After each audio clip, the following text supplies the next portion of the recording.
Hello दोस्तों, ये मेरा अगला वीडियो है क्षेत्रमिति का यानी कि मेंसुरेशन। इसमें मैं सिलेंडर और कोन कवर करने वाला हूँ, बेलन और शंकु। इसको अच्छे से एक्सप्लेन करूंगा और आप लोगों को फॉर्मूला बहुत अच्छे से समझ में आया है। इसके पिछले पिछले वाले वीडियो में एक पॉइंट रह गया था, वो मैं बताना चाहता हूँ। वहाँ पे मैंने प्लस की जगह इंटू लिखा है, थोड़ा देख लेना। क्यूबॉइड है, क्यूबॉइड के जो टोटल सरफेस एरिया है उसमें। तो आप मेंसुरेशन यानी क्षेत्रमिति में मैं सिलेंडर पढ़ाऊंगा। सिलेंडर या फिर कोन का दोनों का बेस इमेज होता है, एक सर्कल होता है। अगर सर्कल का रेडियस आर है तो इसका एरिया जो होता है पाई आर स्क्वायर होता है, इसका एरिया। और इसका जो पेरीमीटर होता है वो पेरीमीटर होता है 2 pi R H, 2 pi are, क्योंकि 2 पाई आर इसका पेरीमीटर होता है। इसी के बेसिस पे हमारा सिलेंडर और कोन के फॉर्मूलाज भी डिराइव होते हैं। किसी भी 3D इमेज का आप भाई लोग सब लोगों से अनुरोध है कि उसका जो बेस इमेज है ना, उसका बेसिक फॉर्मूला इसको हमेशा याद रखें। जैसे क्यूबॉइड के लिए क्यूब का याद कराए थे आपको, ऐसे क्यूबॉइड के लिए रेक्टेंगल का, सॉरी, और क्यूबॉइड रेक्टेंगल और क्यूब का था आपका, घन का घन आपका हो गया था, क्यूब का जैसा है स्क्वायर। बेस इमेज इसका ये है। सिलेंडर में क्या होता है, कर्व सरफेस एरिया होता है। कर्व सरफेस एरिया क्यों बोलते हैं, क्योंकि एक कर्व पार्ट होता है। कर्व सरफेस एरिया का कभी भी फॉर्मूला क्या बताया था, perimeter into height, perimeter into height. इसमें पेरीमीटर क्या है, ये जो रेडियस आर है यहीं तक है इसका, ये बेलन का अगर, तो ये जो सर्कल का पेरीमीटर होगा जिससे ये बना हुआ है, आप देखोगे मल्टीपल सर्कल को ऐसा ऐसा जोड़ते जाओ, एक के ऊपर एक रखते जाओ, एक रिंग को, तो ये हमारा बेलन का शेप बन जाता है। तो उसका पेरीमीटर एक बेलन का अगर 2 पाई आर है, एक सर्कल का, तो अगर हाइट में मल्टीप्लाई करोगे तो पूरे बेलन का हो जाएगा, तो ये हो जाएगा 2 पाई आर एच। अब टोटल सरफेस एरिया क्या होता है, कभी भी कर्व सरफेस एरिया के लिए मैंने बताया था नीचे का ढक्कन और ऊपर का ढक्कन नहीं रहता है। ये कर्व सरफेस एरिया में नीचे का सर्कल और ऊपर का सर्कल हटा के निकाला गया तो 2 पाई आर एच आया।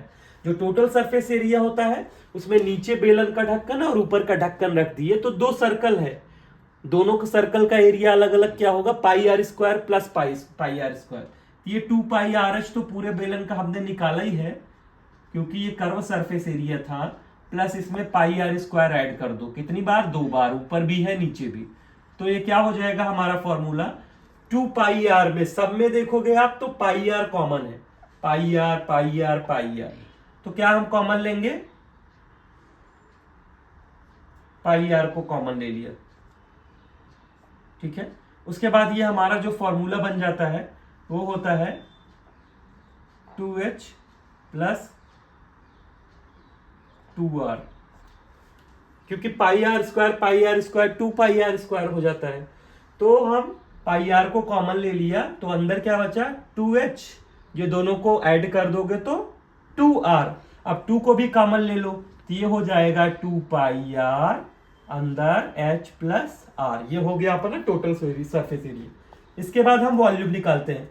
कभी भी वॉल्यूम निकालने के लिए मैंने क्या पढ़ाया है, आपका एरिया इंटू हाइट होगा, कभी भी आप देखोगे तो एरिया क्या होता है, एक सर्कल का एरिया क्या होगा, पाई आर स्क्वायर, हाइट क्या हुआ, h, तो ऐसे लिख सकते हैं उसको, पाई आर स्क्वायर h। तो इसका वॉल्यूम हो गया पाई आर स्क्वायर h, इसका टोटल सरफेस एरिया हो गया 2 pi R H plus are, इसका कर्व सरफेस एरिया हो गया बेलन का 2 पाई आर एच। तो ये चीजें ध्यान देने वाली बात है। इसके बाद हम पढ़ाते हैं आपको कोन। कोन को क्या बोलते हैं, शंकु, ठीक है। तो शंकु का शेप कैसा रहता है, जैसा, अरे भाई बर्थडे सेलिब्रेट करते हो ना आप लोग, उसमें जो टोपी पहनते हो तो बर्थडे का रहता है, जोकर लोग जो टोपी पहनते हैं वो कोन के शेप का होता है। तो कोन का भी जो बेस इमेज है, तो अब हम इस पे आते हैं कोन पे। तो जो कोन का जो बेस इमेज है वो भी सबसे नीचे सर्कल होता है, क्योंकि उसका बेस इमेज क्या है, सर्कल। सबसे नीचे क्या होगा, सर्कल। तो आप देखोगे कोन कुछ इस तरह से शेप का होता है, और नीचे हो गया सर्कल, हाइट हो गया h, इसकी रेडियस यानी त्रिज्या हो गई r, यहीं तक होती है रेडियस, और यहां तक हो गया आपका क्या, हाइट, ठीक है। तो इसमें क्या क्या निकालेंगे, सबसे पहले कर्व सरफेस एरिया निकालेंगे, उसके बाद क्या निकालेंगे, टोटल सरफेस एरिया, उसके बाद निकालेंगे हम लोग इसका वॉल्यूम। जो CSA होता है उसका फॉर्मूला क्या बताया था, पेरीमीटर पेरीमीटर इंटू हाइट होता है। तो इस केस में क्या होता है, ये सर्कल हो गया, ठीक है, इसका पेरीमीटर क्या होगा 2 पाई आर, सर्कल का perimeter 2 pi R, height L हो जाएगा। लेकिन कभी भी देखो ये जो सर्कल है एक ही साइड है, दूसरी साइड नहीं है, और उसमें क्या था मल्टीपल सर्कल से वो पूरा नीचे से ऊपर तक मिलके बना था, तो इसके लिए हम उसमें हाइट ऐड कर सकते थे। लेकिन ये नीचे एक सर्कल है, फिर सर्कल छोटा होता जा रहा है साइज में, ठीक है। तो इसके लिए इसका जो होगा, अगर हम इसको h लिखें या इसको अगर हम l लिखें, तो ये जो हाइट एक्चुअल होता है ये ऊपर वाली हाइट नहीं होता है, ये हमारा होता है, इसको बोलते हैं तिर्यक हाइट l। इसका कर्व सरफेस एरिया होता है पाई आर एल, ठीक है। तो इसका कर्व सरफेस एरिया क्या होगा पाई आर एल। अब टोटल सरफेस एरिया क्या होता है, टोटल सरफेस एरिया में पाई आर एल। अब इसमें एक ही सर्कल है, नीचे का ढक्कन निकाल के हमने पाई आर एल निकाला था, अब वही ढक्कन ऐड कर दो pi r square, pi r l pi r square, ठीक। देखो कि इसमें पाई आर कॉमन लेके, पाई आर को कॉमन लिया, इसमें हो गया एल प्लस आर। उसके बाद एरिया का मैंने बताया था, वॉल्यूम निकालने के लिए एरिया इंटू हाइट होता है, लेकिन एरिया इसका और हाइट से मल्टीप्लाई करोगे तो बेलन का एरिया आ जाएगा। अब बेलन को देखो, एक पूरा बेलन है, बेलन में अगर एक आप कोन बना रहे हो तो ये इतना पार्ट क्या हो गया, ये कोन हो गया, और बाकी इतना रिमेनिंग पार्ट क्या हो गया आपका, ये वाले पार्ट सारे बेलन के हैं।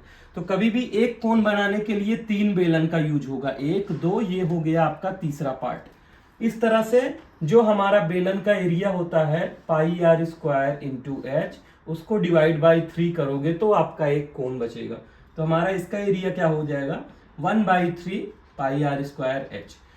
तो ये हो गया आपका टोटल सरफेस एरिया किसका, कोन का।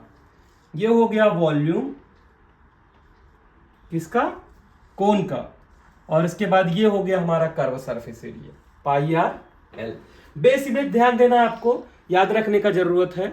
इसमें आप देखोगे तो इसका बेस इमेज सर्कल है। Thank you.